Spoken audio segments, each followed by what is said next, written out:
First, we'll be answering the what question. What is classical education? You'll see there's 6 lectures dedicated to what it is. This one, where I'm answering that question as simply as I can, what is it? And then we'll look at keywords that help us to actually speak and talk about classical education. That's the second lecture. And then we'll do some comparison, because that's another way that we define things. We compare things. We'll look at models for classical education and the core or component elements of classical education. Both lectures 4 and 5 will involve some classification.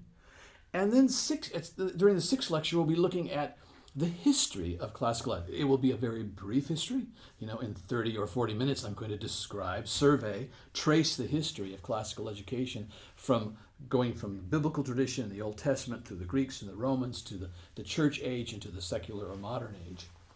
And then in lecture 7, we will defend classical education. Why do we hold to it in light of the alternatives that are available?